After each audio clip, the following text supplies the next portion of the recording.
Guess who's back? You're now listening to Unapologetic, the podcast, with your two hosts, Trey and Reg, discussing any and everything unfiltered.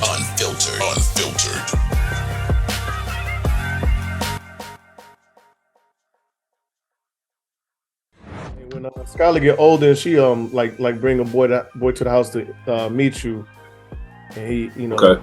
when you meet him, he introduce himself or just the introduction, and he be like, "Yo, what's up? Is that an issue? How do you feel about that?"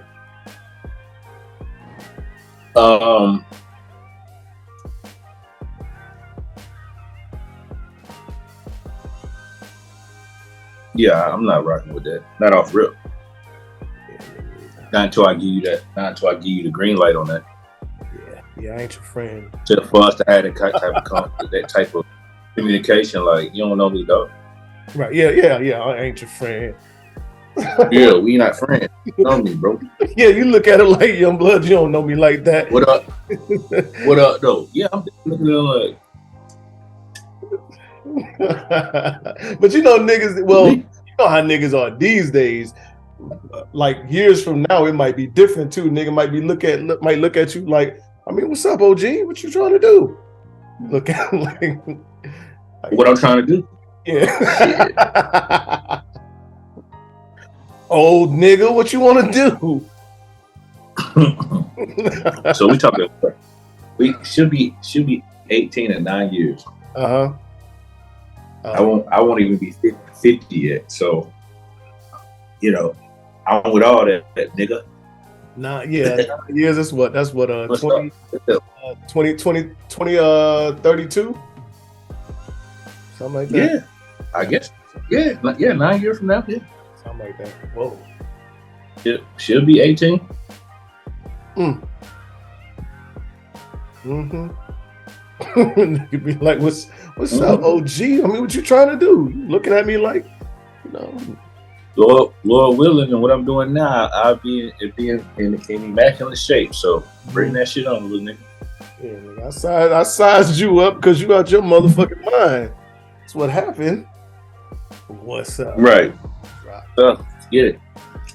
What's good, y'all? What up? Welcome back to another episode of Unapologetic the podcast.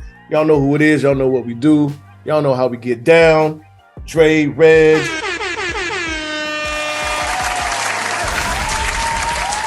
We back. We're gonna talk shit this week too, though, because let's talk some shit. I'm always about talking shit, though. Too. But what up with you? Feel like, side note, I feel like I was going back in the day and looking at when we first started to who I am now, man. Like nowhere near as spicy as I was. So yeah, no, you're not. Somebody said that though. Jay turned the aggressiveness. Yeah. But they asked me. They said, "Ain't a woman? Is a woman said something to him?" I was like, "Nah, I wouldn't say that." Nah, just growth. Like, just growth, and just at that time, I was definitely more of a live wire. Or maybe that was my way of getting shit off of me. I was going through things at that time, so okay. I mean, I guess we solid now. We're able to drink spiked frappuccino now.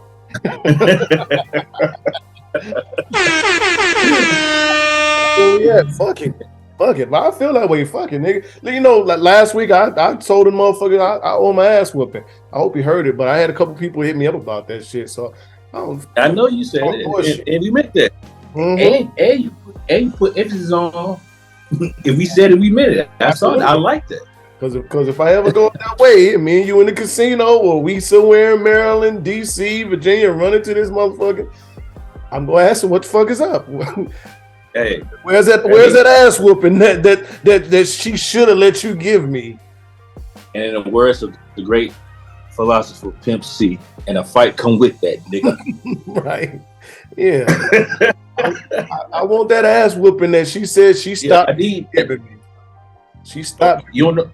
So. Oh, you don't know? Well, shit, I'll wait here. Go find it. Absolutely. I'm ready to cash that motherfucking hand. Yeah. Somebody, I had a couple people hit me up about that shit. But I'm not letting nobody cop no please. Fuck that.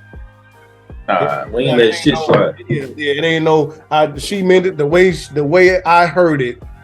So it ain't no please being copped on that shit. She meant it the way I ain't letting shit. Fuck it. Well, what's up with you though, man? Man, Jeffrey told the same shit for me, dog. Another work week. Getting ready to travel out west next week, next Thursday, okay.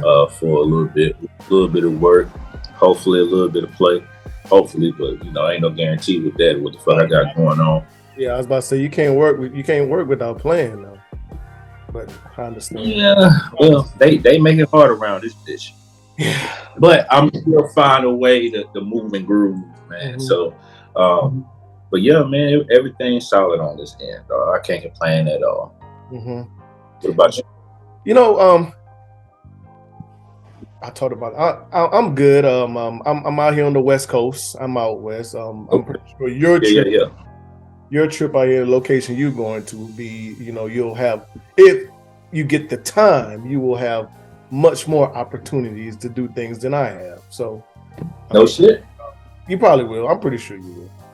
You probably Damn, like that. It ain't too much going on in this location I'm in. So it ain't. But I'm always gonna find the opportunity, to have some fun and make the best out of a situation.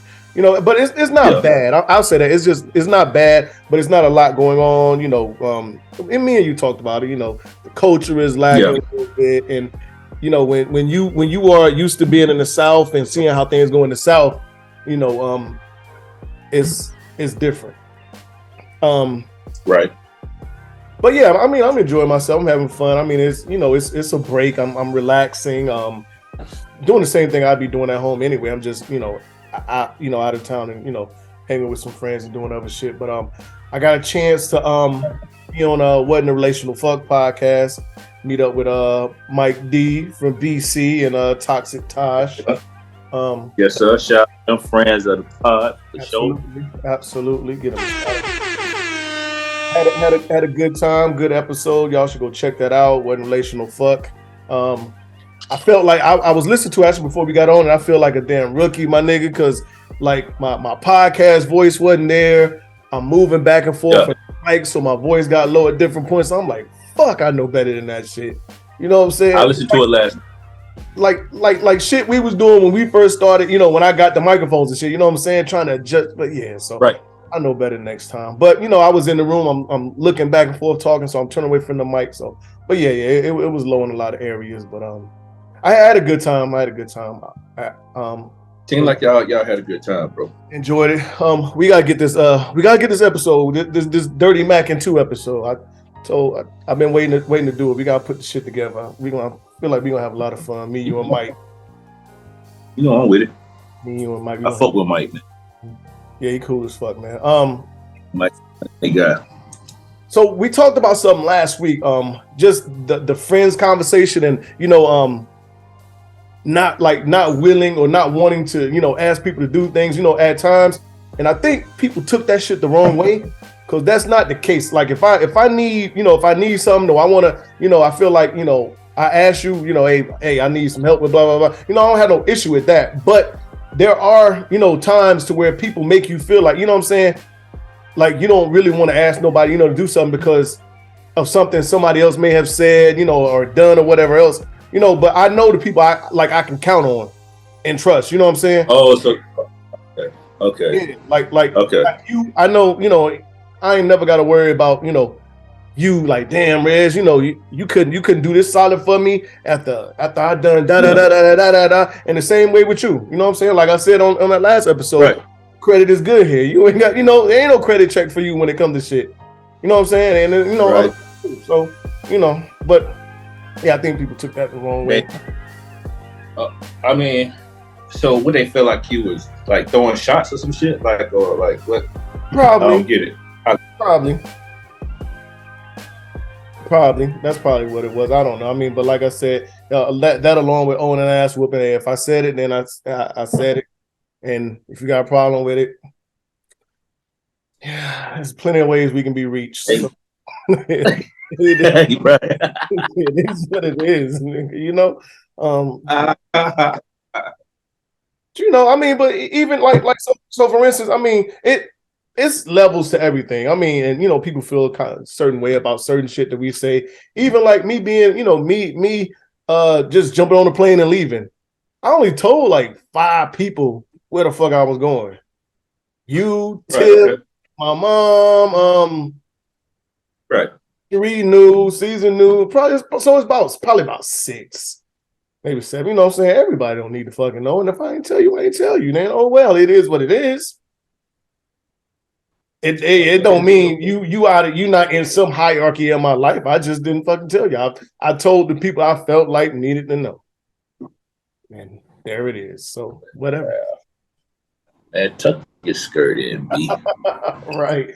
Damn, you didn't even tell me you was leaving. I tell you, yeah, I didn't. Lord. And so,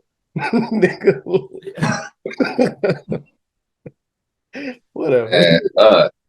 Yeah, but yeah, man, I'm having a good time, man. Before I start, man, and I probably do this at the end too. I want to give a shout out to Miss Brenda. Knew her growing up. She recently transitioned.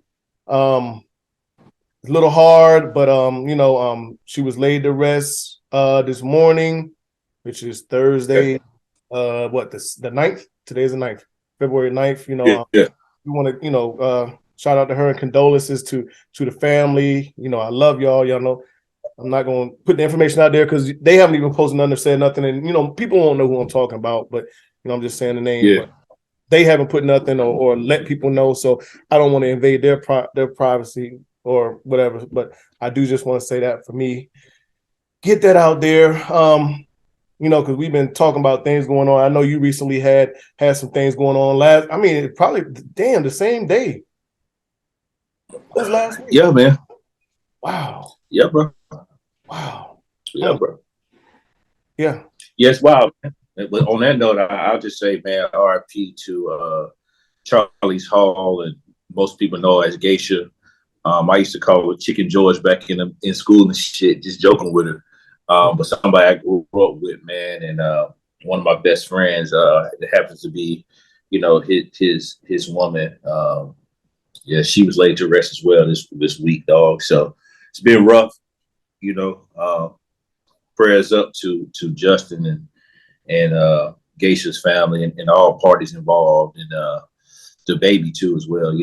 She left behind a 1-year-old daughter, man. So, we're gonna make sure that my dog taken care of, and for damn sure make sure that the baby's taken care of, man. So again, RIP to Geisha, and my prayers are with all parties involved because that's rough, man. Death is never easy. At all. And like you said, man, this year, starting out rough, man. Hopefully this shit, tame down, tail off, however you want to put it. But only thing we can do is just continue to keep pushing, But all right, I know what time it is, dog. Y'all know.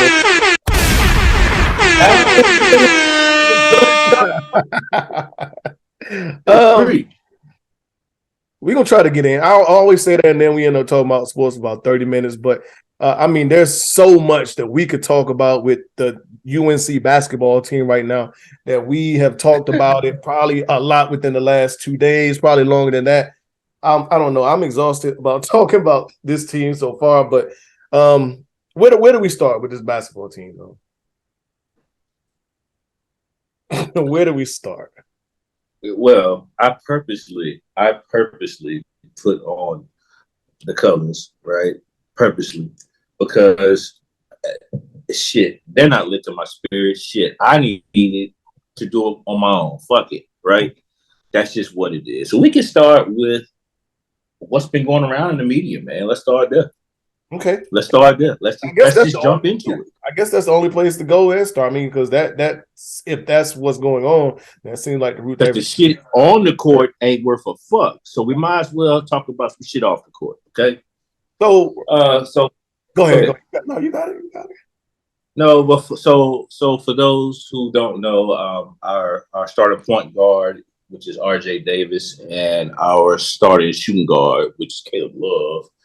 Two guys that came back who both probably had an opportunity to go to the NBA after last year's NCAA tournament run to the championship, in which we lost, but whatever. So it's been said, like, they've been off and on, really. Last year they had it seemed like that the cohesion that they had last year was going to bring them into this season as being, the best 1-2 punch, backcourt wise in the country, arguably. But this year it has not resonated on the court. And according to certain sources, to multiple sources actually, there is a rift in the locker room. What's this rift? Allegedly, Caleb Love slept with R.J. Davis's girlfriend. I will not disrespect the young lady. I will not. But we all know, men and women of the show know what the power of that PUSSY, as Jay-Z put it, what it can do to not only a team but to mankind. Okay, and if these reports are true, it makes a lot of sense on why there's no cohesion on the court, man. And I hope it's not true. But when I heard it yesterday, and I sent you what I sent you yesterday, it all started making sense to me, man. Yeah. The season disappointing. That news is disappointing, and like we said earlier, if all this shit is true, which it kind of seems like there's a lot of truth to it. It says a lot, and and a lot of things are starting to make sense now. And I mean, it's evident that this team, the cohesion is not there with this team, which it should be. I mean, there should be no reason why we're seeing what we're seeing on the court. Should be no reason. Yeah. And like you said, that almighty P, I said this earlier when I saw you, it has taken down empires before.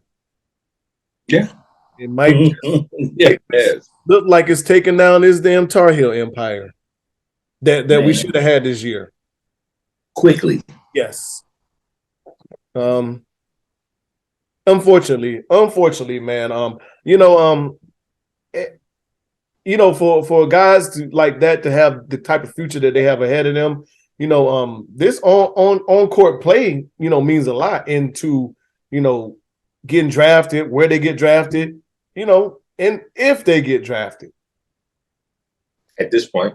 Yeah. And you would just think, like, hopefully, that guys would be a little more mature than to let something like this get in between them or stop them. Because, hey, listen, you cut them nets down, no matter what level you're on, you're going to always be referred to as a champ. Yeah. You're a champ. So, I mean, can't nobody take that from you. But the power of the P can, I guess, it can stop you. But yeah, man. How we looked against Duke, we didn't look too bad. I felt like we should have beat Duke. How we looked against Wake Forest in that first half, there's no excuses. Yeah. No excuses. We haven't talked since the Duke game, huh? We haven't plotted since the Duke game. Yeah, we haven't. Yep, you're right. Mm-hmm. Yeah. So Duke, Carolina, all right. We should not have lost the game. They were not better than us. They weren't even as good as us. They really were not. Even as bad. They really were not. Yep. As bad as we played, we still look better than they did. Mm-hmm. Right? You're absolutely right. Ball said, okay, get another shot at him here in less than a month. All right, cool. Got it. Wake Forest. Wake Forest almost hung a 30 piece on us. First half, they was up by almost 30. Wake Forest. At halftime. Yep, you're right. What is that? What is that exactly? I don't know what to say, man. I'm not gonna give up on them just yet. That's why I got this shit on. I'm trying to show this fucking jersey back here, right? I'm not gonna give up on them. Guys, get it together, please. I'm begging you. Yeah, that's all I'm begging you, guys. We need it. We need it. Because because we know we're so much. This team is so much better than what we've seen. So much better. So much better than what we've seen. I don't get it. I don't understand it. I don't understand it. I just want to just fix it. Right. And this, whatever going on that's that you talked about, it seems like that's probably the only explanation of what is happening, because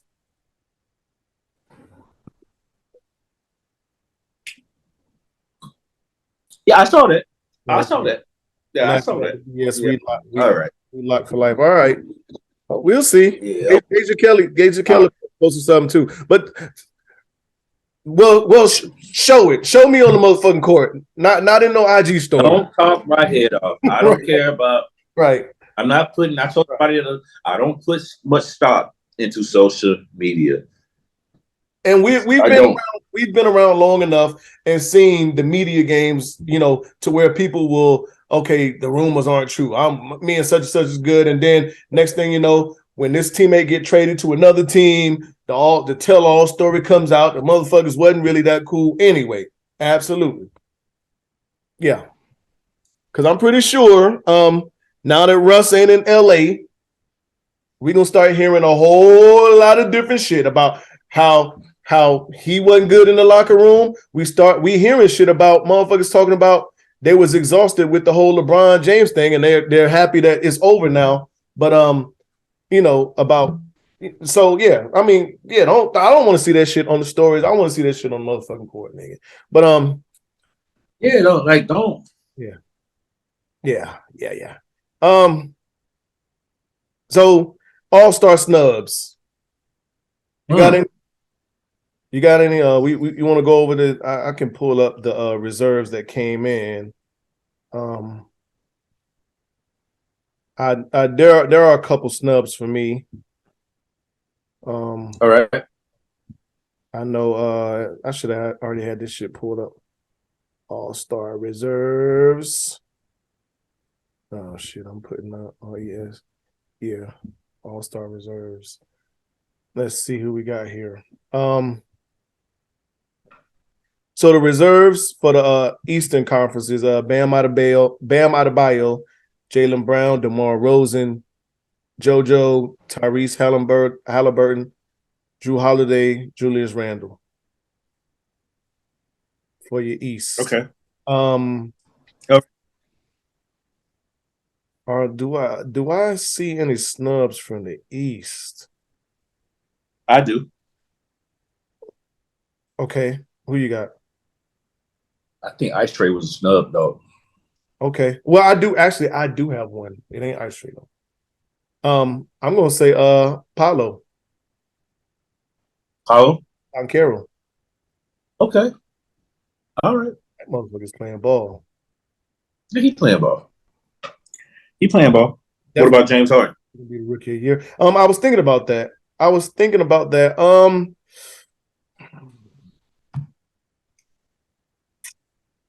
James Harden. I got another one for you. I'm gonna come back to James Harden. I got another one for you. And I owe him an apology too. Jalen Brunson.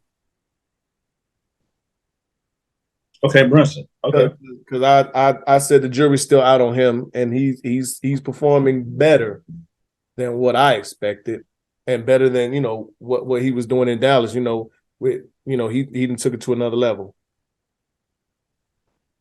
Okay. So yeah. Harden, I don't. Are we going off his? He's averaging what? He's averaging 21, 11, and 6. He's averaging that. Okay.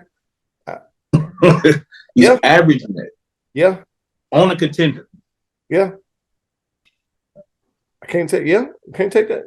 That's facts and facts.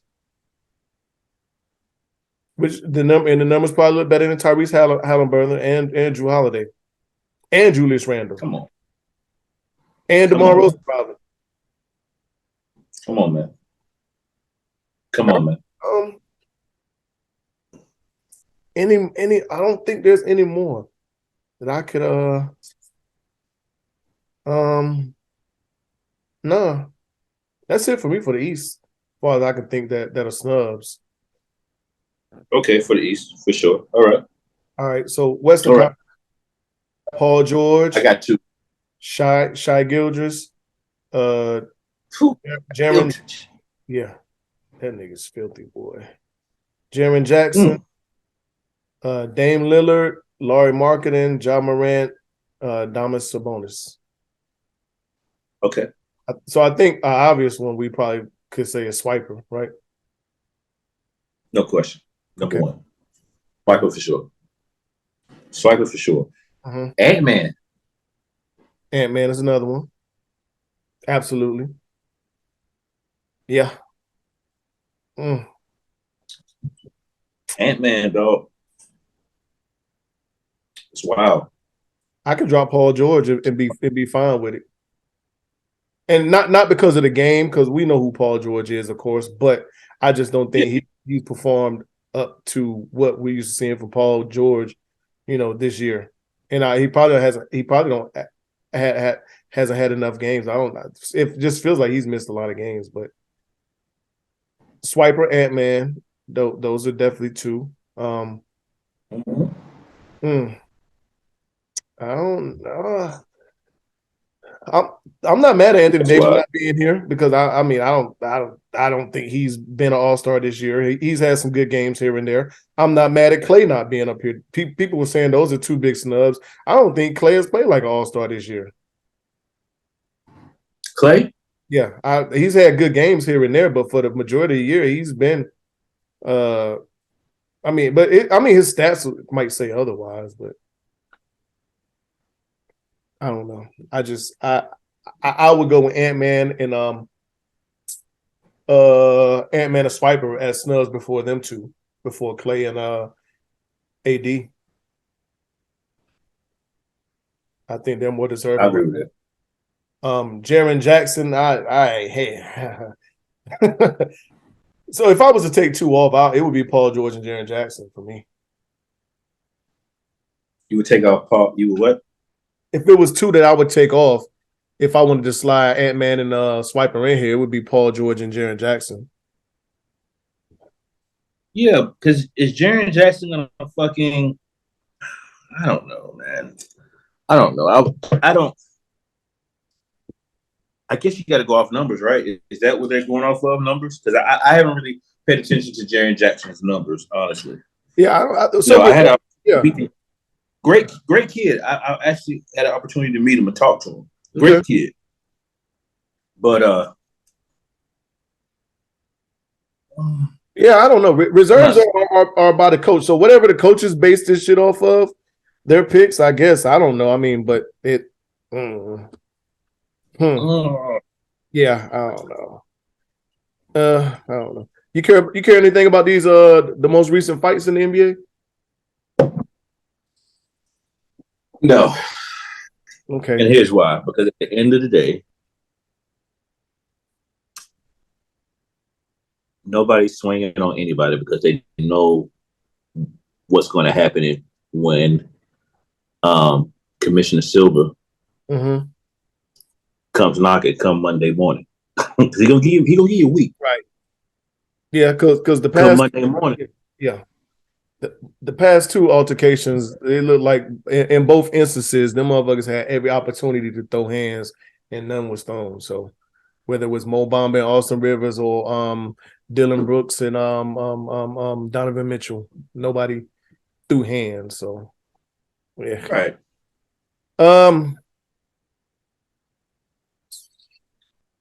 You care anything about today's trades? Man, it's been wild, bro. I mean, I care because of my, one of my favorite players, and going out west, that West is gonna be nuts, man. Yeah, so and that's obvious. The biggest one we talking about KD going to Phoenix, right? Right, 100%, 100%. KD going out to Phoenix, what they gave up for him was a lot, but I will say, we talked about it before. When it comes down to these draft picks and potential and all that shit, you got to win now, goddamn. Yeah, the risk. Yeah, So hats off to the Phoenix Suns for saying, you know what, fuck the potential future pick or player. I'm going to get one of the best players in the world in the fucking galaxy, and we're gonna make it do what it do. And I'm going to keep the core that I had. And it was pricey. It was pricey. For some reason, I just feel like I wish they would have found a way to keep Cam, but and maybe that's just because he was a UNC guy, but yeah, of course, yeah. But I understand Brooklyn. Like, nah, we want some wings. Give us Bridges and Johnson. But from what they got back, they let Cam go. Okay, but they got T.J. Warren. T.J. Warren is, if he get back to play, when he gets after it, in the bubble, he went crazy in the bubble. Yes, we know. But I feel like with that cast, with that lineup, he's going to get open shots. And T.J. Warren, in my opinion, is not missing wide open shots. I feel like if Monty does it right,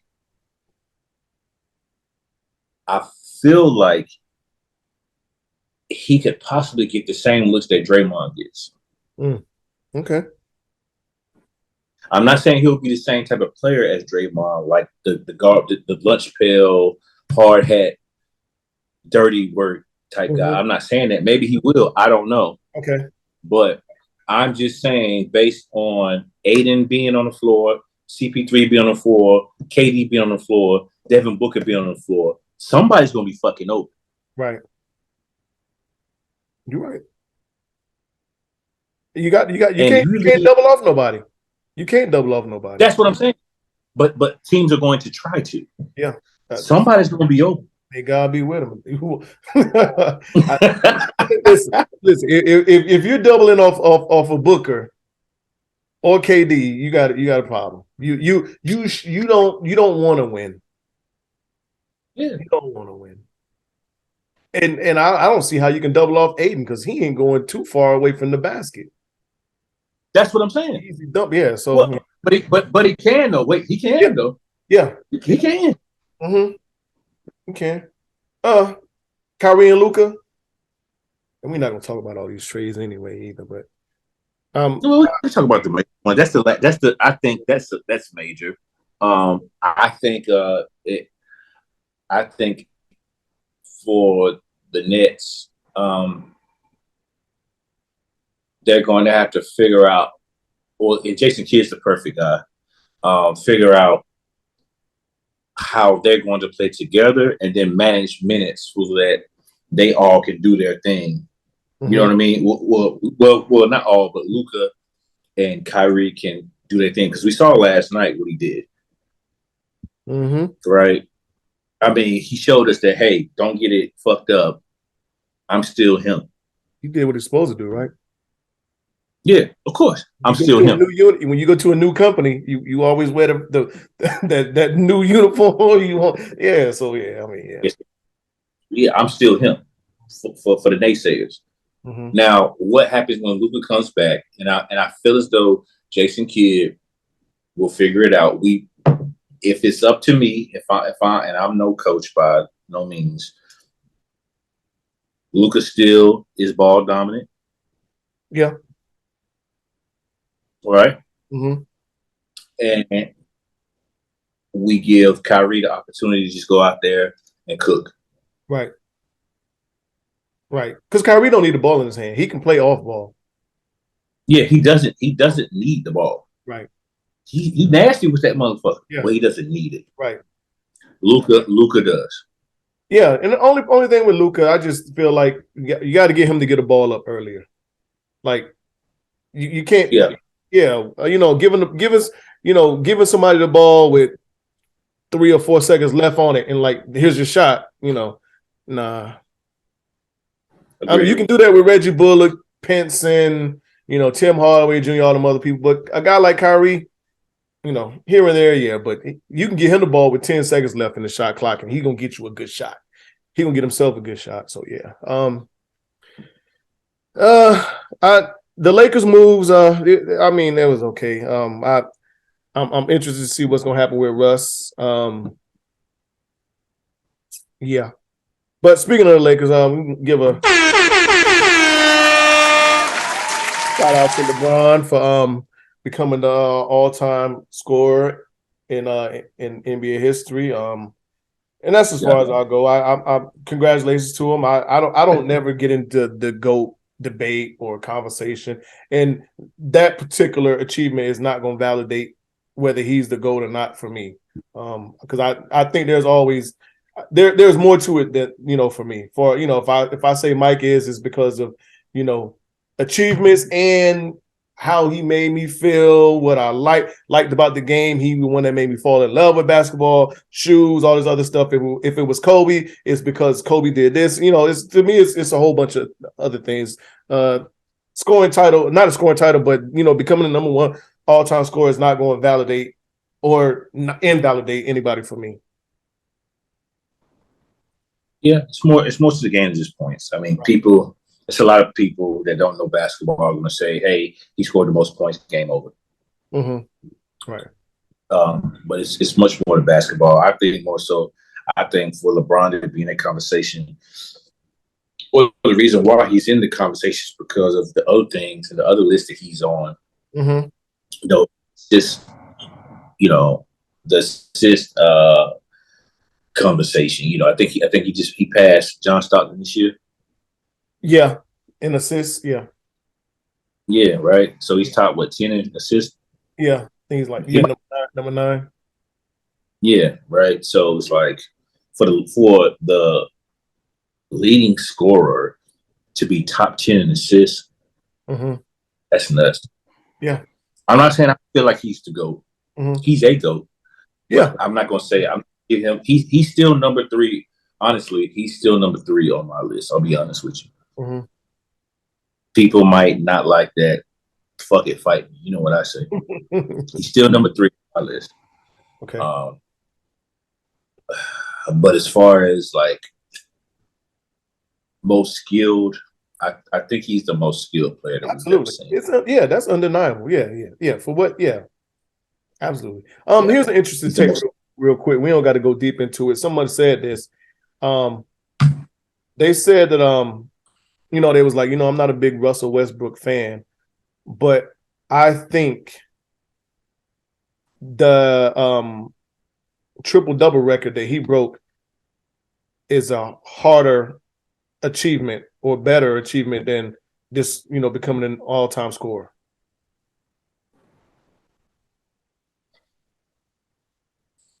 Just averaging a triple-double over throughout the course of a year. How many times did he do it?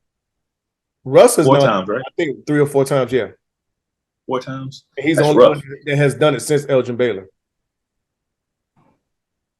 But it wasn't celebrated as like this scoring thing. So I heard him out and I'm like, you know what? I feel like you got a good reason and a lot of validation, because I do feel like I just think it's because it's Russ. Because I think if Russ didn't break it and LeBron was the one that broke it, it would be a lot bigger of a deal. It would be 100%. I'll agree with you on that. Yeah. So I think it's invalidated because it's Russ. Because of the downslide. Right. In his game. Yeah. And it's just I That's think what I who think. he is too. He's not the face of the league. He's not a NBA sweetheart or darling. Mm-hmm. So yeah, I think I do think it would be more of a big deal. I think people would say it was a bigger accomplishment had it been LeBron, KD, Steph Curry, definitely. I think so. Yeah. I agree with you, then. Yeah. But where we at? Just talked about LeBron. John Morant. John Morant. So I think the week before we talked about I know it was a couple weeks ago was the on-court incident with Shannon Sharp. Then after that, I think the next week we kind of talked about there was a one of his entourage crew members, whatever, got into it. They got kicked out of the game. And now we got this thing with, the red beam being pointed at one of the travel team members of the Indiana Pacers from a vehicle that, of course his people was in, and supposedly he was in that vehicle as well. Right. Yeah. Here's the thing about it, man. Here's the thing about it. And I'll echo what I heard Matt Barnes say earlier. Like at the end of the day, nobody's telling you that you gotta, dish your partners or whatever the case may be, but you're a brand now. Right. And if people that you rock with, the company that you keep. Mm-hmm. At this point, the company that you keep. So certain things need to be left. It's levels, man. You know what I'm saying? It's levels. And you got to understand that, hey, it's like this, like, all right, well, I know the young boy that I got with me, if it's going down, he gonna buck. Mm-hmm. He gonna ride. He gonna buck. It's gonna get shit. Gonna get real. Right. Maybe he's not the one that you always have with you all the time. Mm-hmm.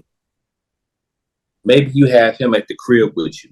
Maybe you have him at the parties. Maybe it's just levels to this shit, man. Right. I think people talking chitter chatter about John Morant's gonna work himself out of the league and all this stuff. While I don't believe that'll happen, I also understand why they're saying it. Man, you have an image and a name to protect. Absolutely. And the last thing you want is someone else coming in and tarnishing that. Mm-hmm. He got online and posted, he wasn't going to dip on his brother or none of that, or, flip on his people. And that's all right. But at the same time, it's levels, man. Mm-hmm. And he has to understand that the Lord giveth and taketh away. Period, point blank. Yeah. This shit could be gone tomorrow. Yeah. Well, I don't believe that it's going to happen to him. Mm-hmm. But I'm just saying, like, at the end of the day, you got to take a long, strong, hard look at who's in your camp and where you want them at. Right. Because that's ridiculous. Putting a beam on somebody. Mm-hmm. Right. And along with you saying that, now, just how easy it can be taken away. You don't know who you putting that beam on if there was a beam put, because of course they said the NBA did an investigation and nobody found this. But how do you even, you're doing an investigation 24, 36 hours later. Of course you're not going to find a red beam or a weapon, right? That's naturally. And if you didn't look for it, who do you interview? You interview somebody and ask them, did they have one? Of course they're going to say no. But to your point, you never know who you putting this red beam on. You can put on the wrong person and somebody think that somebody about to take a shot at them. So guess what? They pull out and start shooting. Now they done shot into a vehicle that got John Morant in it. Hopefully it never happens, knock on wood. But that can easily happen with the wrong person. Next thing you know, you got a NBA superstar that's injured and career may never be the same again. So I 100% agree with you. And, just the company you keep, sometimes, you don't have to flip on nobody. I heard this story, and I told this on Average Talking Sport. I heard this story that someone was talking about Carmelo Anthony, they said Carmelo Anthony told them that Adam Silver told him this early in his career. If you don't change the people you're around and how you're moving around, you can find yourself out this league very quickly.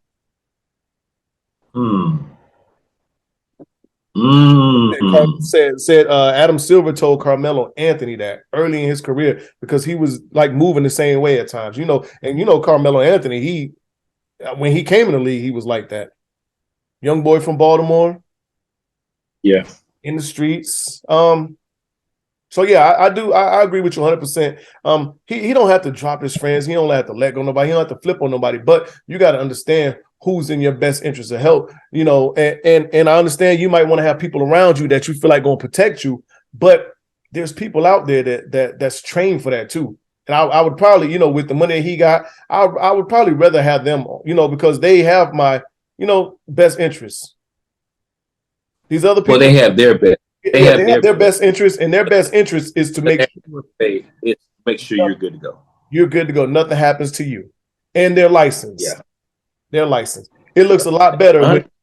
It looks a lot better when they say, you know what, it was a shootout, and Dre was there. His bodyguard, got an altercation versus, it was a shootout, and Dre was there, and it was Reggie. Somebody was shooting at Dre, and Reggie just pulled a gun out and started shooting. Facts. So. Facts. Yeah, man. Hopefully it's an eye opener, and like we said, you don't have to drop that crew, but you do have to protect your brand, your image, and your name. Because, like 100%. You said, it can easily be taken away. All the other stuff they talking about, he from the suburbs. There's a bunch of people that probably never been to something in their life. Yeah, they don't really know what's going on down there. They call something Merc City for a reason. Shit ain't all sweet or something. It ain't. You know them little country towns just like I know them, where niggas ain't got nothing, a whole lot to, they ain't got nothing to lose, so they ain't scared to let that thing go. I know a lot of servicemen, Air Force, Navy, Marines, Army that was down there and thought shit was sweet and got shot. A couple people got killed at Shaw Air Force Base. That was from Shaw Air Force Base out there fucking around or something. It ain't nothing to play with. But that's another story for another day, man. I saw this interesting thing right before we started. We'll probably talk about it more next week when we have more information. But it said Brett Favre files 3 separate lawsuits against Mississippi State Auditor Shannon Sharpe and Pat McAfee for defamation. I did not see that. It just popped across my screen right before we started. I'm not going to speak on Brett Favre, but more to follow. Let me do my homework on that. We'll get into it next week. I just wanted to point that out. Let's get the Super Bowl picks real quick. I'll pick some. All right. You want me to go or you want? I go first. For me, man, as much as I wanted to see Philadelphia win, I think that the Chiefs are going to win. Okay. I think that that secondary may be exposed a little bit. While they have a pretty good secondary, the Eagles do. I think the ability of the Chiefs to be able to stretch them out, Travis Kelce be underneath. I think it's going to be a little too much for him. All right, so I think Pat Mahomes gets back to the Super Bowl. He remembers what happened last time he was there, and he wrongs his right. So I'm gonna go Chiefs. All right. By 3. I don't have a number. I got Philly, and the reason why, I just think that they're the more complete team. But if Philly lose, I'm not surprised at all because I think Pat Mahomes, if there's anybody that can beat this Philly team the way they're playing right now, I think it's Pat Mahomes. I think some of the things he does and can do is just no explanation for. There's no explanation for. And you can't account for it because it's not anything that's planned. It's not drawn up. A lot of it is kind of a deviation from a broken play, and he extended it and made something happen. And he's probably, is there anybody else that has that ability that can do that right now? That's just a walking audible, no matter what. It's hard. Being a dual threat. I mean, can do it all. Can do it at any function of the game, whether it's passing, running, or whatever. The no looks, the flicks. I mean, just whatever. Yeah, he's like a walking audible. Yeah. So I agree with you there. I just think because I told you about 2 or 3 weeks ago, I told you Philly is a scary team to me. That like they look, but I think Patrick Mahomes is the boogeyman. I agree with you there. He is the boogeyman, and what like it's just no explanation for the things that he can do. And I think he can beat a team, but I do think Philly's the better team, and I think the better team wins. So I got Philly. I got Philly. You got Philly? Okay. Yeah, I got Philly. I hope I'm wrong, man. I hope I'm wrong, but my gut's telling me Kansas City's gonna find a way, man. Yeah, we talked about the agent last week, and that's his agent, right? Yes. Not his girlfriend. No. Exactly. The young lady is not his girlfriend. Right, absolutely. His agent is. And it just confused me why people were saying, here's another reason to go with Philly. And, they were showing a picture of Pat Mahomes with his white girlfriend and then Jalen with his agent. I'm like, that's not even his girlfriend. That's an agent. Like, oh, come on, man. Side note, he has his team is all women. Women. Yeah, all women. Absolutely. Mm-hmm. Shout out to Jalen. Can't go wrong with women in your ear. Jalen Hurts, please prove me wrong, sir.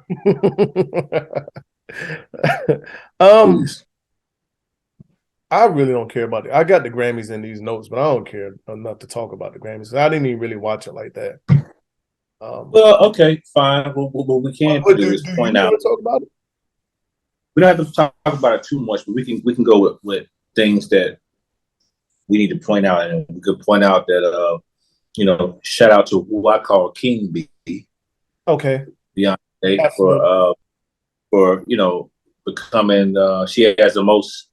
She's the all-time winningest Grammy artist, right? Yep, I think 80. I don't know the number. Or I think it's 84. She got 84 Grammys? I think it's something like that. I'm not talking about a nomination. I'm talking about how many she won. Yeah, I think it's 84. I think she got way more nominations than that. Yeah, so might be. Shout out to her. That's huge. Uh-huh.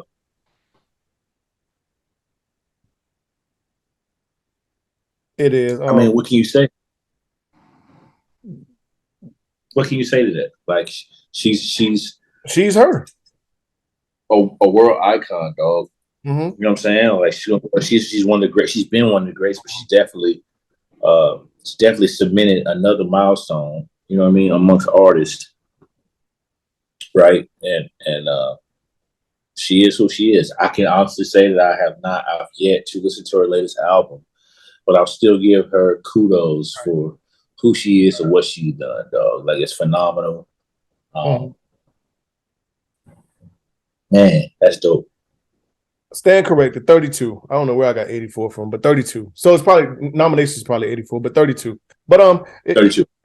I listened to the album. It's nothing I'm ever gonna go back and listen to again after that first listen. But I mean, it's like that with a lot of Beyonce don't really make music for me, especially whole albums.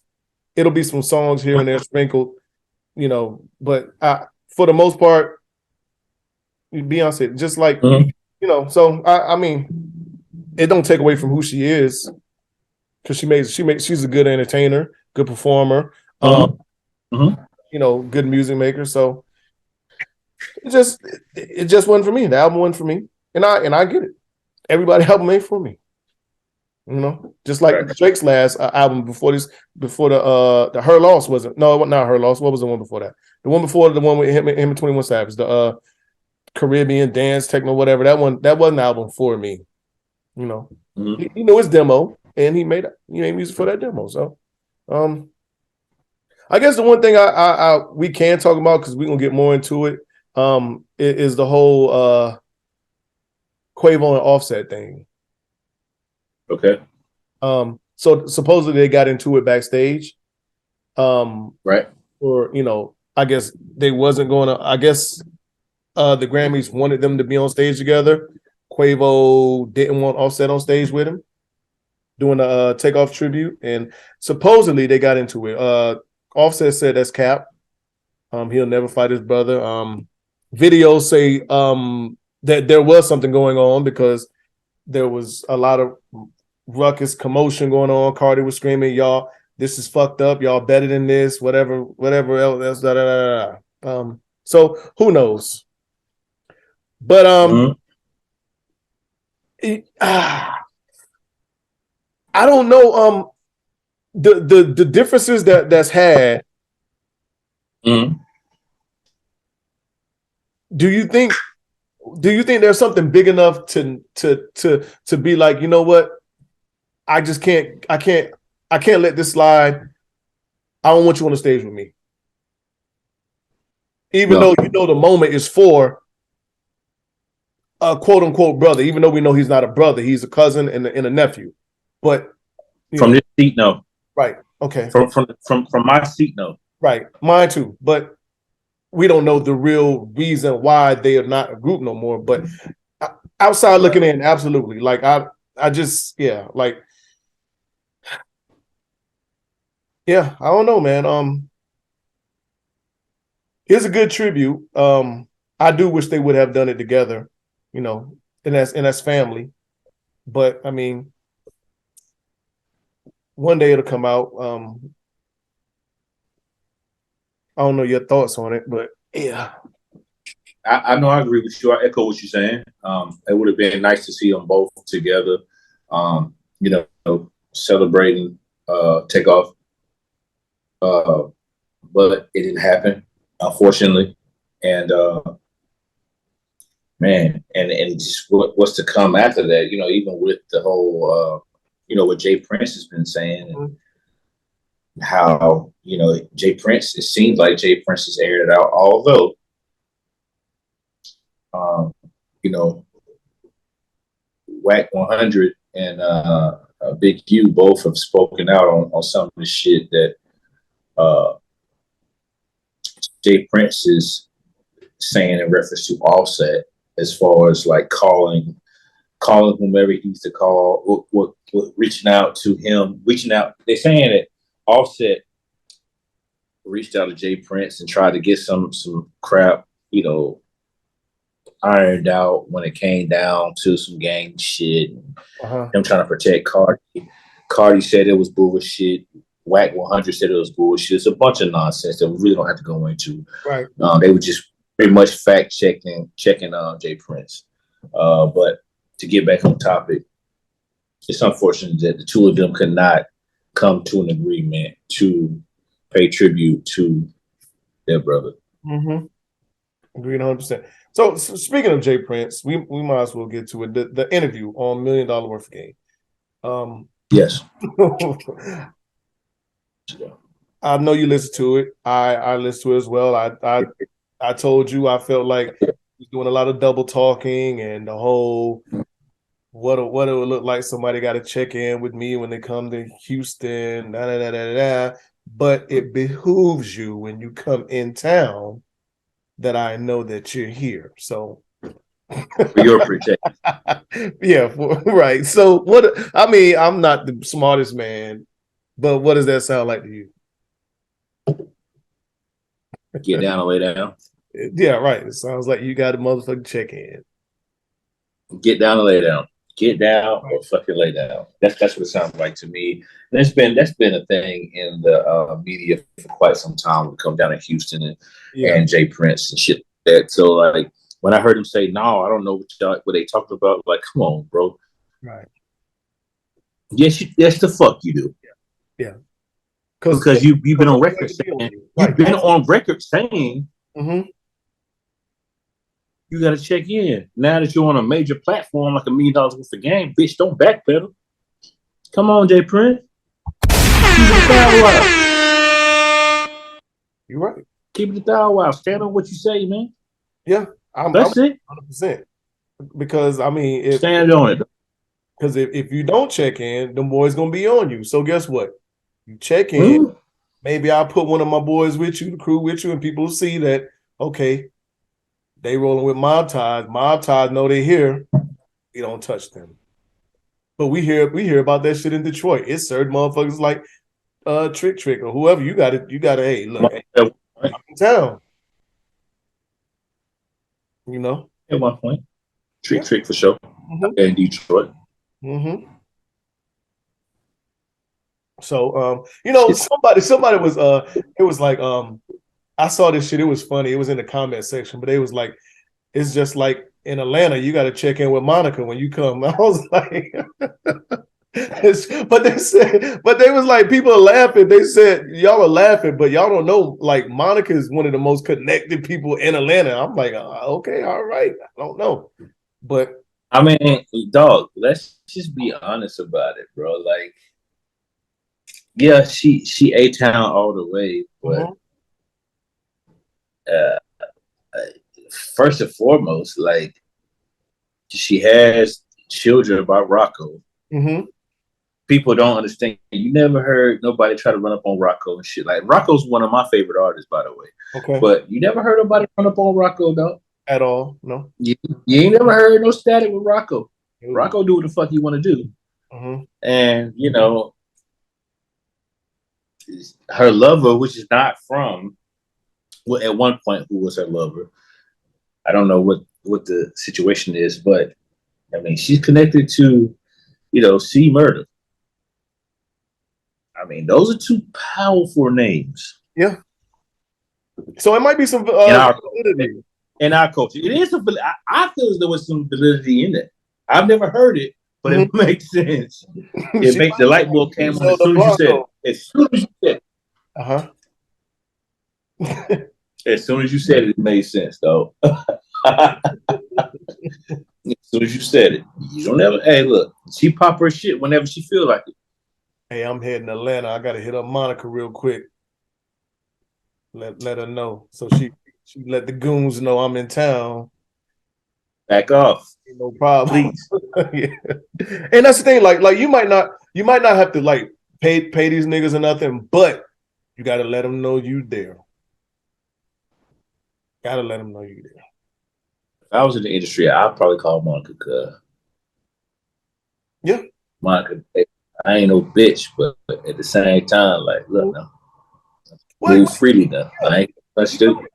Because you moving with money, you trying to, unless you're trying to move low, unless you're trying to go under the radar. But like you said, if you're in the industry, it's kind of hard to move under the radar depending on who you are. But yeah, like because you might want to go to a strip club and throw a couple bands, niggas in the strip club looking at you. They on the phone already. Hey, we got one up in here. He da da da da da da. You know what I'm saying?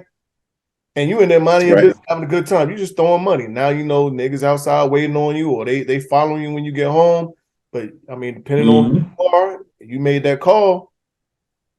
Niggas already know. Oh, nah, cuz Monica said Dre up in that's Dre. He off limits. I could see it. But that'd be crazy as hell, though. I mean, now think about it, yeah. Because niggas put that shit in the comment, I laugh, but they was like, "Y'all think we playing, but y'all don't know how Monica is respected here and connected." I'm like, all right. You want to talk about the spy balloon? I do not want to talk about. All right, we didn't talk about that bullshit. I really don't want to talk about Jason Whitlock comments. You know, what he said about the single mothers. This is how young black men that's raised by single mothers react. And he was saying that in reference to the video for Tyree what's his name? Tyree Nils, not Nilson. What's the young man name? Tyree Nichols. He was saying that in reaction to the video, the police. But he was saying this is how young black men act that were raised by single mothers. I think that's a crock of shit, man. And but this is the first time he spoke out about the black community, about the black household, and what he feels is wrong with it. Now, granted, is there an issue with single black women raising black families? Yes, it is. It's something that's plagued our community. It has. But you can't pinpoint this situation and say that's the reason why. That's just stupid. It's stupid and it's fucking ignorant. It's what it is. Period. It is, and I agree 100%. I disagree 100% with him and his stance. Yeah, I agree with you. Yeah, I don't think so. To pinpoint it on, because there are a lot of two household families, black men and black women, that kids are like, I don't know the statistics, but I'm pretty sure there's a great number of guys and black men that's in jail that grew up with both parents in their life that was in the same house. So, I mean, I don't know. Jason Whitlock's an idiot, though. He's an idiot. Yeah, like he has a lot of stupid talking points.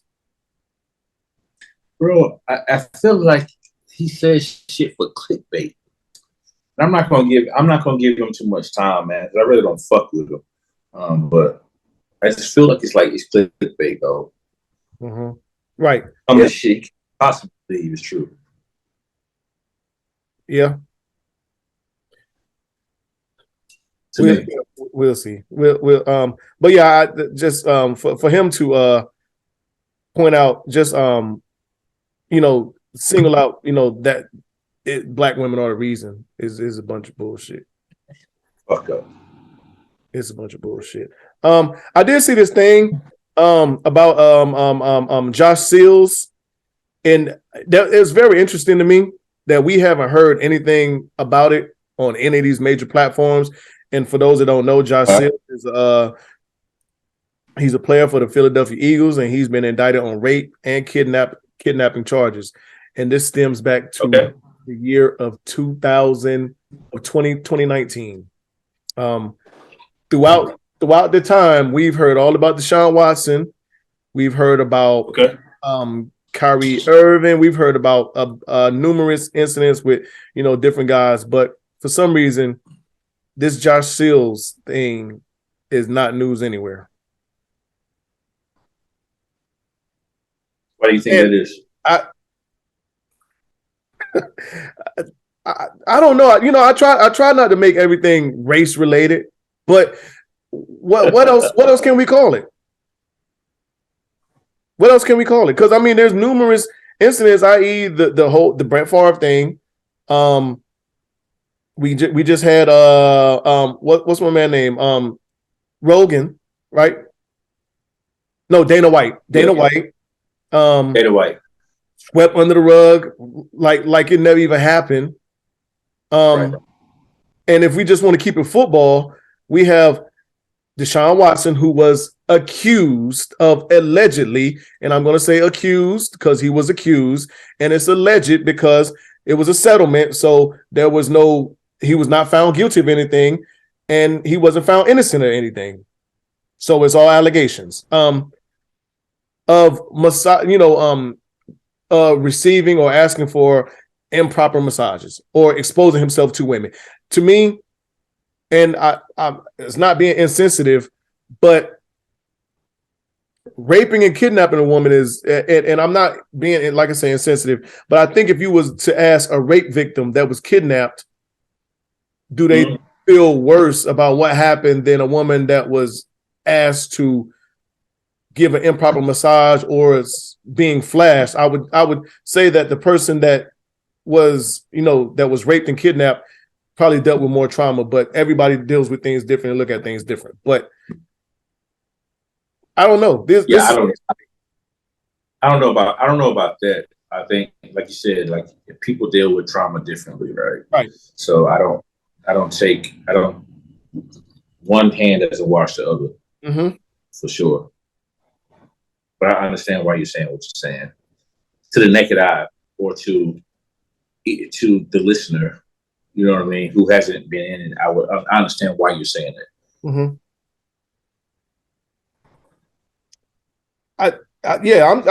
Like I said, I find it interesting that it's not news or big news like the whole Deshaun Watson thing. To me, the media, it felt like the media really wanted to tear Deshaun Watson down any and every chance they could, especially the woman community. Your Molly Kerms, all the other football analysts that's on ESPN, they did a number on him. But I mean, yeah, I don't know. And it's still not big news. And the Philadelphia Eagles are in the Super Bowl. Yeah, I saw it one evening. I saw it. I guess the day it came out, I saw it, and I haven't seen anything about it since. Yeah. Well, we'll see what happens. You watch. Are you caught up on BMF? I am. Okay. All right. So you saw this past week's episode with Charles Flannery. Charles. So I pointed this out to somebody, and I was, because they was talking about the last 2 episodes, you and Dre been going hard on that on our women intuition, and I was like, boom, here's a prime example of why that women intuition is not always right. Because guess what? I know it's a show, but this is how shit happens. She confronted the wrong woman. Well, actually, he wasn't fucking around on her at that time anyway. She had confronted the woman, but she confronted the wrong woman anyway. Because her intuition told her that just because they was in church singing and smiling in each other's face, that they was fucking. There's your intuition. And baby girl was tough. Right. Yeah. Oh, yeah, she was. And then I thought back to it. Tough, like. Yeah, and she was tough. And then I thought back to it. I'm like, you know what? How many times have I been accused of fucking with somebody? And let's by chance say there has been a time or two that I probably was. She got the shit all wrong, pinpointed the wrong motherfucker. You know what I'm saying? Like, yeah, that intuition. Yeah, fuck that intuition. It's been times. Yeah, it's been times. It's been times for me too. I've been. I was asked that once upon a time. Listen, I was asked about that once upon a time. A joint that I started following because they were following me, and the person that I was with swore up and down like I was putting the lead to this woman. Dog, I don't know where this woman lives, what state she's in. I don't know anything. Right. But her intuition told her, based on what I get. Well, okay. When I think about it now, based on the type of women that I was dealing with or doing wrong with, I could see why she thought it. But it was just somebody. It probably was just a fan. Honestly, it was just a fan. Okay. Well, never even had one DM. And that intuition read her in the wrong place, because if there was something going on, like I said, with the motherfuckers I was fucking with, it wasn't like, had no idea. Your intuition ain't lead you to them, huh? Subject for another day, though. Oof, don't even get me started. I'm getting it wrong. God damn. That motherfucker had Charles was getting this thing. He was getting this thing down. Then the nigga had to go home and fuck wife too, boy. Whew. Nigga had to pull a double header. He had some of that honey. Yeah, I was about to say that shit. Charles hit the honey, boy. Charles was in the damn kitchen at the sink, smiling and shit like a Cheshire cat, dog.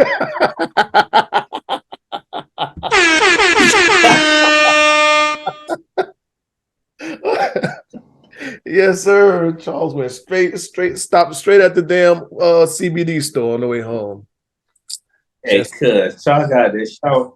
Cuz got this shower. Saw her that Grandma Louise slip. Yeah, the slip. Oh, the slip. Shit, yeah, okay. Oh, yep. Okay. Yep. Charles stood up for about a solid 45 seconds. Yep. What time it is. That's funny. Oh, splintery. That shit was so I was having this conversation and it stemmed off of one of my homeboys. He was talking to me about owing this nigga an ass whooping, motherfucker I was talking about. But we was talking about a situation that happened back in Fort Stewart. And he was like, nigga, I'm trying to say this shit without giving too much information away, but fuck it, whatever. So he was like, bro, after you PCS Fort Stewart, he's like, man, he said, I know, I found out why you used to fuck with old girl as tough as you did. And I was like, what you talking about? He's like, old girl used to fuck with. Like, nigga, she gets some good head. And I'm like, now, this is one of my homies, one of my men, but I'm like, nigga, like, I've never been that type of nigga. You know what I'm saying? Like, anything that you mess with or Caesar or whoever you mess with, I've never had any desire to go after anybody that somebody I'm really close with or fuck with. You know what I'm saying? Okay. I just found it interesting that he told me that shit. And then come to find out, these motherfuckers got a child with each other. So I'm just like, wow. Yeah, like this nigga's really really live plotting behind my back. Like, well, so was it plotting behind my back, but no. Was this like a youngin that you would real life like this was your joint, or it was just a little whatever? No. It was actually my joint while I was in Stewart. Like, it was my joint. That's crazy. Yeah, it's my now joint. That's crazy. We just so happen, our PCS things happen, Obviously, he's not your man. Absolutely. Obviously, he's not your man. That's how I felt about it. Did you think he was your man? Yeah, that's what you have thought. But I mean, and even up until this conversation. So you thought he was your man. He was like, he actually said, nah, B. Yeah. I'm like, it was like, I understand why you was fucking with an old girl tough, man. Like, her hair game was good. And I'm like, huh? Such and such. You remember such and back in Stewart? I'm like, oh, okay. Start talking a little more. I'm like, yeah, I ain't talked to her in a minute. Oh, she just left Augusta. She was stationed. Well, not stationed. She used to be in Augusta. Her and her old man, they just moved to Daytona. Yeah, me and her got a child together. I'm like, oh. Plot gets thicker. But I don't know. Like I said, I've never been that type to move on anybody one of my mans used to. I don't, even if it was just somebody that wasn't like they main or they was like deep into it with, you know what I'm saying? I don't know. To me, that shit is kind of tacky. Agreed. And I look at women a different way too, that operate like that. Like, you know what I'm saying? Like, if it like for instance,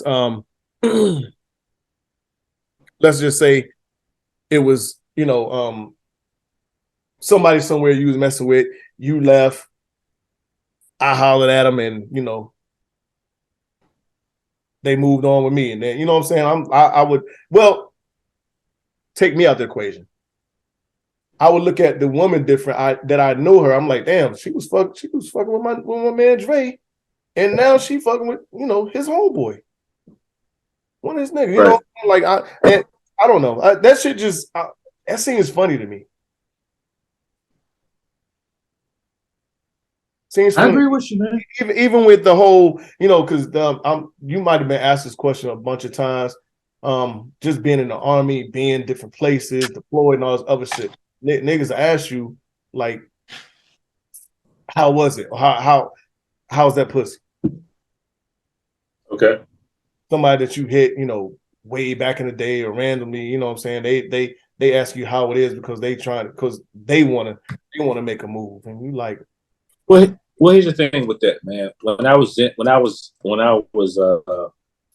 in the streets like that, and the guys that I ran with as a youngin, I felt like I chose to be around, for the most part, some stand-up dudes. So it wasn't nothing like that. Like, it's cold. Like, one of my friends that I met in the Army, shout out to Slick P, man. I told him about the Caleb Love and the RJ situation. He was just like, he must have had no OGs around him to understand that, hey, mains are off limits. Absolutely. Mains are off limits. If you have access to multiple women and you live in that life, it's a little different. Right? Like for me at that time, hey, if she's not my main, then she for everybody. Okay. For me. If she's not my main joint and I might have took her down, she for everybody. Right. That's the way I moved. But I also let it be known. All right. And with that, and I'm glad you said that, because I mean, even with that, there is, for the most part, there's no honor amongst thieves anyway. Right. There is no honor amongst thieves anyway for the majority of things. So I mean, a lot of niggas will look at it that way and be like, well, he ain't here no more. He ain't, you know, it's free game or whatever else. But I do think there's a certain code that a lot of us have, whether it's spoken or unspoken. You ain't like, you've never had to tell me, hey, bro, look, that's off limits. I've never had to tell you. Because at the end of the day, the communication lines, let's not fool the audience. There's been times where I asked you, hey, you told me one time and that was it. Or there's been time where you was like, well, wait a minute. What? Yeah. I think it's been more so of me asking versus you, because I think when it came down to that, you filled the room first. Okay. Yeah. Me, I don't know what the hell's going on, so I'm just gonna be like, hey, dog. Right. Yeah. At that time, like, who's off limits? Right. Who that let me know now. I don't want to fucking step on your toes, and not even your. Well, I give a fuck about your toes, but I don't want to the most. Any other nigga in the room, you got to see me though. Right. Yeah. But I'm gonna ask you, hey, what's this? What's happening? Yeah. You stay up, you know, and guess what? I can recall times where might not even been necessarily asking because I'm in the moment where I'm ready to shoot. But at the same time, you know why I'm asking. Yeah. And you tell me, well, we just cool, or we just this, or we just that, or, you know, a little bit. Okay. And then no pride there. Yeah, then you see what the temperature is from there. Okay. We cool. All right, yeah, all right. Well, but for the most part, that's it. For the most part, is yeah. You already know what's good and what's not good. You should. Yeah, you should. Absolutely. Yeah. If that's your man's, you should. And still, I mean, yeah, and still, like I said, I mean, still, for most of these niggas, there ain't no honor amongst thieves anyway. It ain't. Some of these niggas, you ain't even got to go out of town. You can take you a quick trip somewhere. They see baby girl at the gas station and be like, hey, what's going No. Shoot. Yeah. You know, it's a dirty game and a cold world. Mm-hmm. Niggas to test your girl and just to see where she at, and won't even tell you your girl fucking off on you. That's real.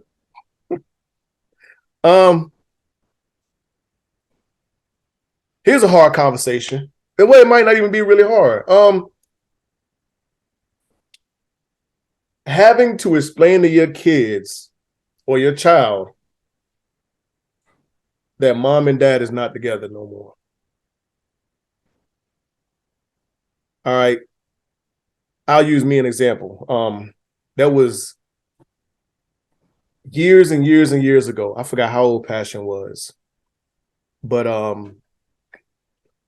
we were getting our Thanksgiving plans together. Mm-hmm. And we was just talking, and she was like, you know what, the only thing I really want this year, Dad. And I was like, what? She was like, I just want me, you, Mom. She said, Cash, which is her sister. I want us to all spend Thanksgiving together like a family. Okay. Like, you know, me and her mom had been divorced. It's been a good while. It was Okay. a while, but you know, and I had no desire to, you know, spend Thanksgiving with her mom in the same room and that other stuff. You know, none against her. Shout out to her mom.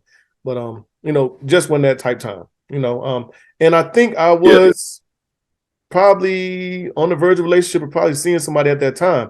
So at that point in time, you know, it was kind of, I'm not gonna say it was hard trying to explain to her or let her know, like, look, this, you know, mom and dad ain't together. We never gonna be together,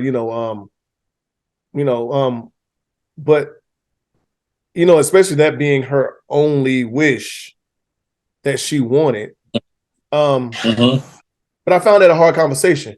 I don't know if you quite got there yet. Skylar's old enough. I don't know if you had to have that conversation or you quite got there yet. But what do you think? Well, so here's the thing. So with Skylar, I did have to have the conversation with her in reference to my ex-wife. Mm-hmm. I did. Okay. I did. And the fact that her baby brother is from my ex-wife. Mm-hmm. Right. So I had to have the conversation with her. I let her know, like, understand that the two of us are not the same as we were once before. Okay. Right.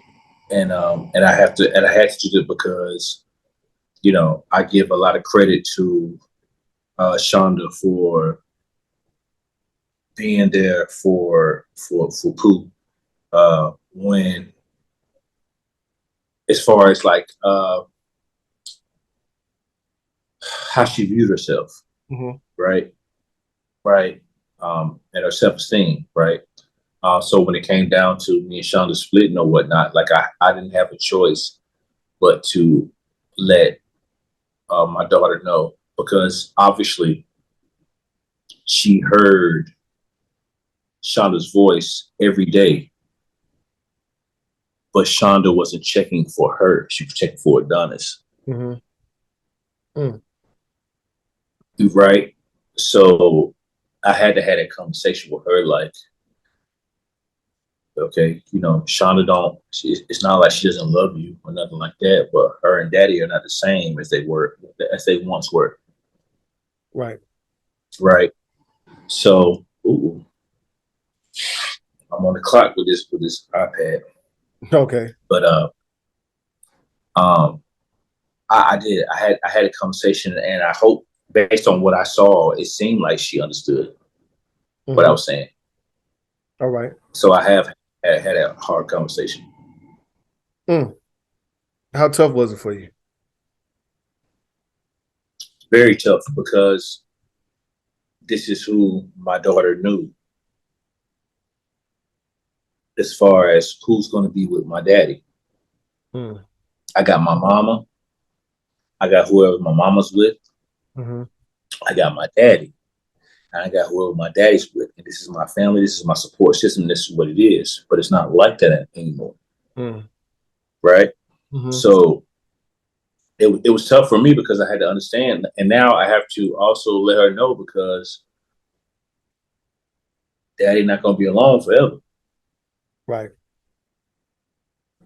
Right. So I had to leave room for, I had no choice but to leave room for the next one. Mm-hmm. Had no choice. You know, and you know, kids don't necessarily understand that. And then you could run into the whole thing of, you know, that conversation being rehashed and you're actually with someone, or you know what I'm saying? Mm-hmm. Like the whole, you know, maybe you're with someone now and they're asking you, well, what about Miss Shonda? Or what about such and such? And you like,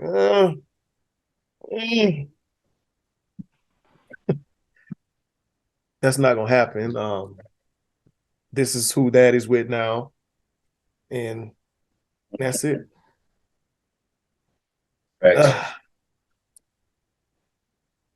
That's a tough one. I found that conversation real tough with Passion, just having to explain that, you know, being that that's all she wanted and why we can't be a family again and everything else, and you know, and nothing that I desire, like I hold nothing, I have nothing, you know, against her mom, but it's not gonna happen again. It's nothing I desire, nothing I want.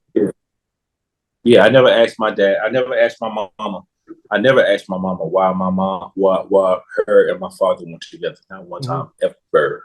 Yeah, me neither. And actually, honestly, I never wanted to know. Honestly, I don't know if it's just because I guess our time frames is different. It's certain things I guess we felt like we don't talk about or ask parents versus today. It's a lot, you know, and we grew up with a lot of because I said so. This generation is more why, and they feel like they have to know why. So I mean, yeah, I don't know. How friendly is too friendly for you? And so I'll ask you this because you my guy, I know you, but some women might find it that you are a little too nice and friendly to people, because of words you use, sweetheart, baby girl. Right. So how friendly is too friendly? From my standpoint, like in reference to my woman. Yeah, just in general, you know, because like I said, some women that you were with, you know, that you're intimately involved with, or you know, in a relationship with, might have a problem with that. Nigga, you being too nice to them, baby, sweetheart, whatever else. But you know, you're from South, you're Southern. Those are not, you know, those are terms of endearment. That's, you know, that's how you talk. It's not right. Nothing that you're, you know, saying because you want to holler at this girl or you want to get to know her, you like her. Right. It could be a greeting. It is a greeting usually. So because in the South we talk the fucking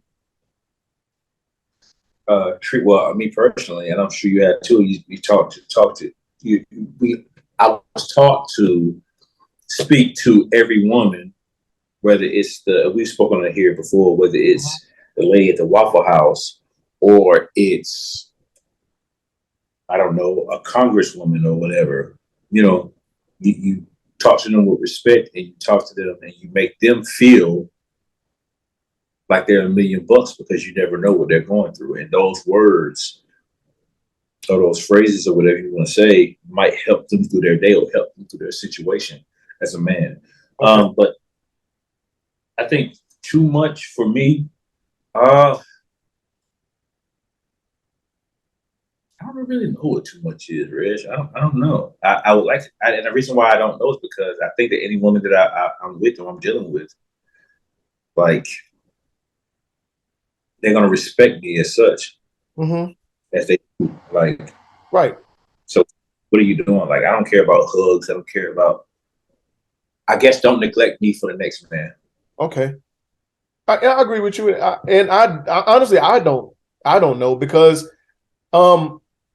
you and I, we are, you know, we know how to work a room. Yeah. There are times to where we can talk to people and you know, make sure everybody's involved in the conversation. We can go to a bar, Yeah. sit down, have a drink, and talk to the stranger next to us. Like, you know what I'm saying? Like, we've done that plenty of times. So Happens every damn time, it seems like. yeah.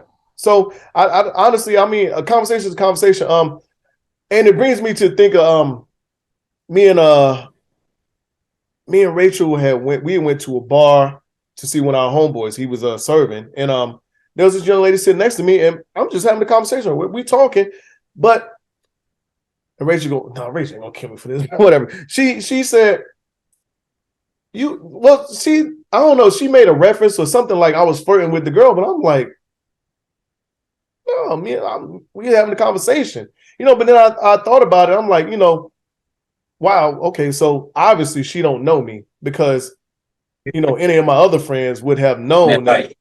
Yeah, that's just me. Like, I conversate, I talk, you know what I'm saying? But it also depends on the mood. I mean, I guess from the outside looking in, it could look as flirting. But like, for instance, Tip know when I'm flirting. You know when I'm flirting. Yeah. You know what I'm saying? You know, okay, Red's putting in work. Tip know for sure. Yeah. You know what I'm saying? You get that dog on you. I know. I can look at your face and tell you ain't got to say nothing.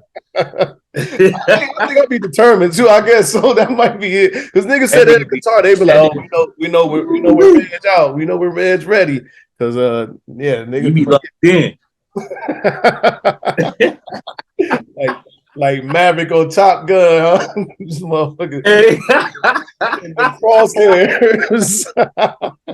Motherfucker, hey, you a shark, motherfucker, drop the goddamn, put a drop of blood in the water, nigga. You going to get it.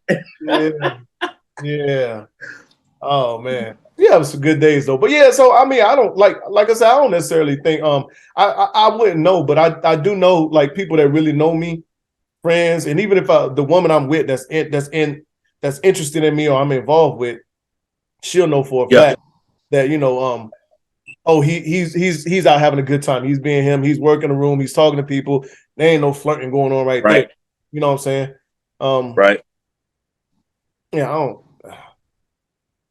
I saw that. Right. I was listening to this other podcast, and then I was, and that question was asked, and I was like, you know what is too friendly for a man? Now, for a woman, I don't know. I tend to try to think like, you know, the shit you don't want me doing, you probably shouldn't be doing. You should do. Okay. All right. Okay. Now, you know, if I'm out asking for phone numbers and shit and all other kind of shit, then that's a different story. But if I'm exchanging numbers and we talking like some business shit, oh, I'd like to have you on a podcast one day, or oh, you do hair, blah blah blah. You know what I'm saying? It's you know, that's some other stuff. Right. But you know, and anything else outside of that, then yeah, I understand what you're saying. But you know, I think I may have told you about. I'm not gonna. We'll talk about this off mic because I just thought of an instance. I was on vacation and got into it, but I think I told you about it though. I think I told you about it. We'll talk about that. But let's jump into these unapologetic truths because we ain't gonna let your battery down. All right. Where we at?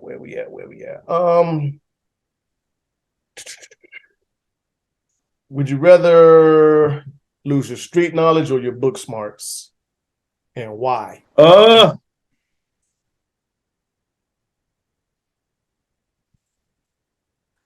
Street knowledge or that's a good question. Street knowledge or book smarts? And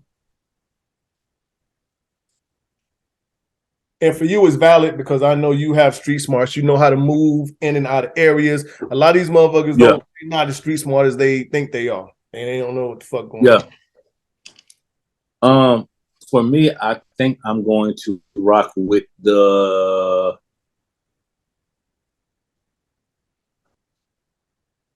I would rather lose my book smarts. Okay. And the reason why is because at the end of the day, you can fake book smarts. You can't fake street knowledge. You can't. It's going to be exposed at some point. Absolutely, yeah. It's people that are very successful in the business world, in the corporate world, with not a lot of book smarts. Mm-hmm. But even with those book smarts, if you are in the streets, or even not, you don't necessarily have to be in the streets, but if some quote unquote street shit comes your way, at the end of the day, you got to know how to move. And not everybody knows that. You can look at some shit that's going on. Like, for example, we're able to look at some of the guys within our culture, or some of the people within our culture, and be like, all right, well, okay, well, this is some rap shit. Mm-hmm. This is some TV shit. This is some IG shit. But we were also able to look at some of these other situations and be like, no, yeah, the E-boy is really about that. Mm-hmm. Yeah. So, and everybody can't do that. True. So I'd rather fake it with the book smarts and keep my street smarts, with the book knowledge and keep the street smarts. I agree. For that reason. I echo, and this comes to mind. You can't take a guy off Wall Street and drop him in the hood and he be good. But you could take a guy out the hood and take him to Wall Street and he'll figure a way out. He's gonna flourish. Yeah. He could flourish. The percentage of him flourishing is much more greater than the guy that's from Wall Street getting dropped in the street. Yeah. All right. That's pretty good one. If you could pick one thing about your next partner, what would it be?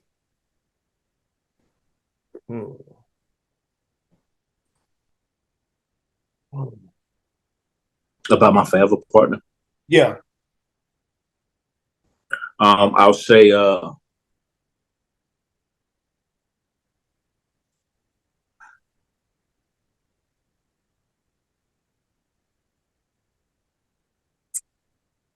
transparency. Yeah.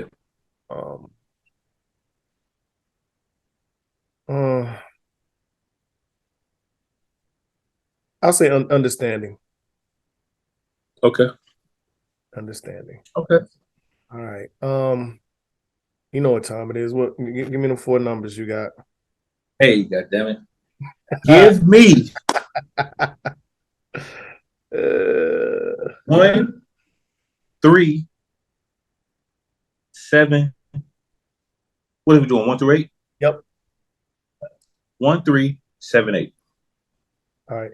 1, you got Coco Jones. Yep. 3, you got light skinned Keisha. 7, you got her. And 8, you got Summer Walker.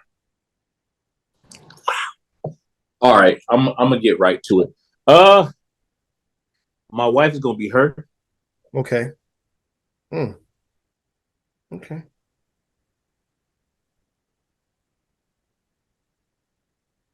Light skinned Keisha.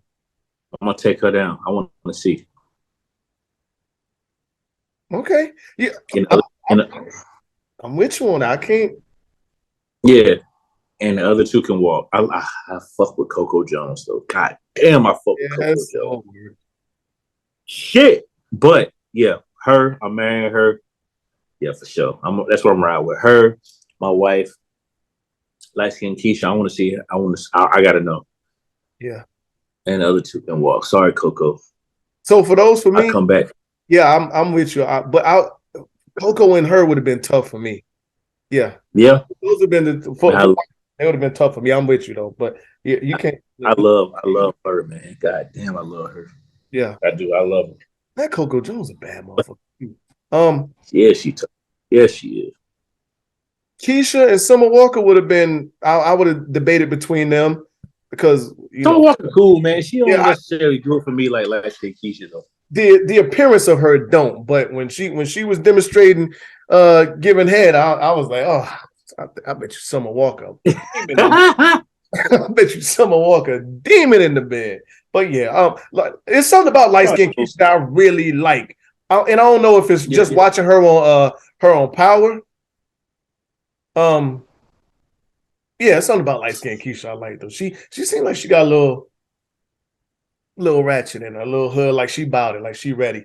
We're gonna have this threesome conversation one day, dog. We're gonna have this threesome conversation. That's fine.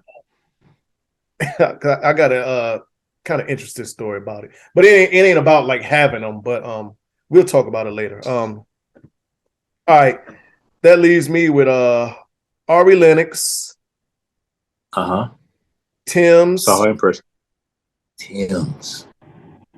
Asian Doll. And SZA.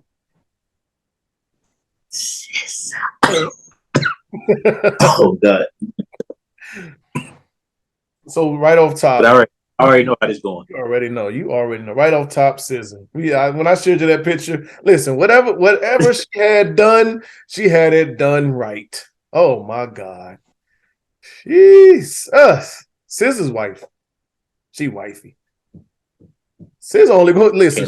She might be giving Ashanti a run right now. The way she looking right now after that work she done had. Oh my Lord, Jesus Christ. Agreed. This is wifey. Okay. It says SZA, Ari, Tim's, Asian Doll. I think I know where you're going. I think I'm gonna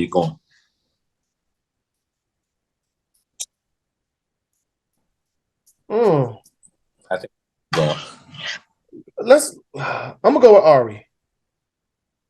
Yeah? Yeah, I'm gonna go with Ari. Man. I was expecting that one. Who was you expecting?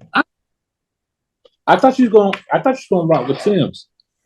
I thought you was gonna rock with Tim, bro. I did. I thought you were gonna rock with Tim. Tim's, and I think I go like far as in just Playmate. Cause I hear that shit, Ari be talking. But Tim's is you know what? Bro, Tim's is a fool, bro. Tim's is I love them nuts. Tim's is nuts. But I'm solely basing off of that shit they be talking. I might have to see if Ari about that life. But Tim's is a beautiful too. Ladies, Tim's this is a lot of chocolate we talking about. So I don't want to hear that shit. We only got light skin. You said it's a lot of what? A lot of chocolate we talking about right now. Yeah. I don't want to hear that shit. All y'all got is light skin and on the wife Playmate dance. Whatever, man. You got plans? You got plans for Valentine's Day? I will be at home, sir. Okay. In my house. I'm not gonna say that, but I don't know. I'm gonna do something. I don't know what yet, but I'm gonna do something. I'll be preparing for travel too, though. So, like, if I could move around, I would, but I cannot, so I'm not. Got you. Well, all right. Let's wrap this bad boy up. Yes, sir. Get up out of here. What the fuck is Cupertino? Jeez. Well, you already know, man. For me, man. Shout out to the home team. Shout out to you, Big Dog, for keeping this thing afloat, man, and making sure that everything's good to go week in, week out, dog. Again, like I said before, prior to us starting, man, shout out to my partner Justin, man. Shout out to the family of Geisha Hall. RIP to her.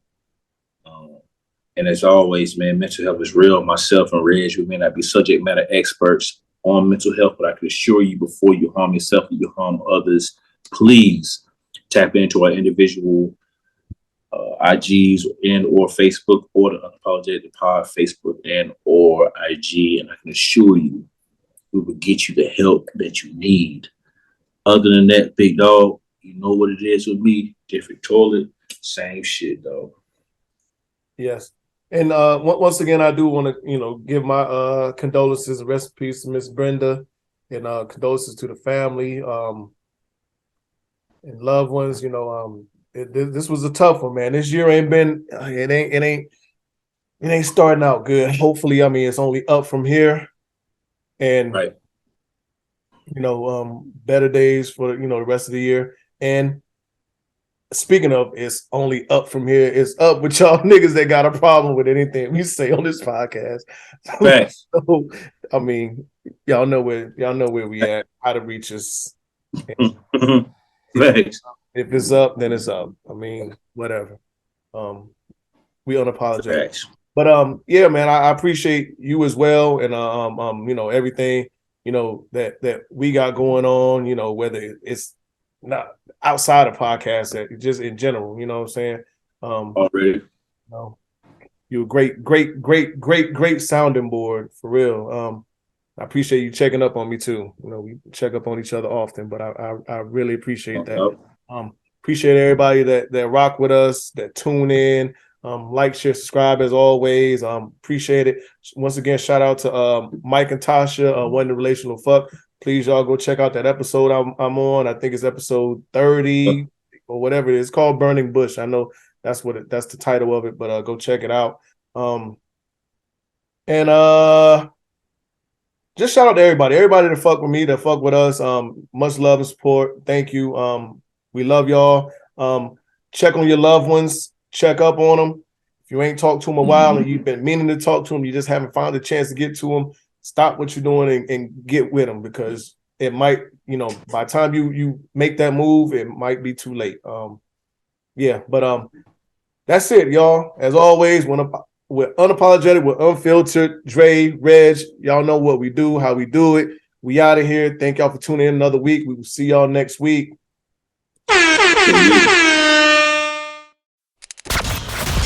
You know what it is. Thanks for listening to another episode of Unapologetic, the podcast. Don't forget to share, like, and subscribe. Better follow me.